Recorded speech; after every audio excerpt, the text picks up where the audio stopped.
আপনি কি জানেন আগের বছর পৃথিবীতে সবচেয়ে বেশি সেল হয়েছে কোন ফোনটা? না, এটা কোনো বাজেট ফ্ল্যাগশিপ ফোন কিলার না, এমনকি বাজারে সবচেয়ে মার্কেট শেয়ার হোল্ড করা কোম্পানিও না, মানে স্যামসাং এর কথা বলছি। কিন্তু এই ফোনটা এক বছরে সেল হয়েছে কোটি কোটি ইউনিট। 2025 সালে বিশ্বব্যাপী সবচেয়ে বেশি সেল হওয়া ফোনের মডেল হচ্ছে অ্যাপেলের আইফোন 16।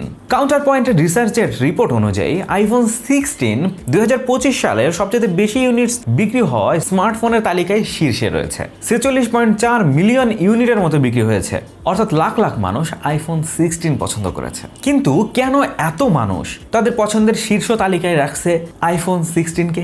উত্তরটা কিন্তু অনেকেই দিতে পারবেন।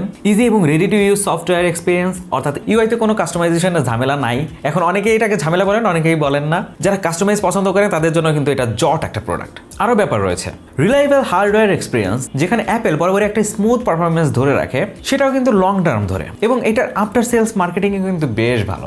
ইউরোপ, আমেরিকা এবং মধ্যপ্রাচ্যের দেশ জাপানে বিশ্বজুড়ে এই মডেলটা ব্যাপক চাহিদা সৃষ্টি করেছিল, এমনকি এখনো যথেষ্ট চাহিদায় এইটা আছে। কিন্তু তো কেমন লাগলো আজকের ইনফরমেশন জানাতে ভুলবেন না, জানিয়ে দিন কমেন্ট সেকশন। আর এখনো যারা চ্যানেলকে সাবস্ক্রাইব করেনি, সাবস্ক্রাইব মাস্ট। দেখা হচ্ছে পরবর্তী ভিডিওতে। আল্লাহ হাফেজ।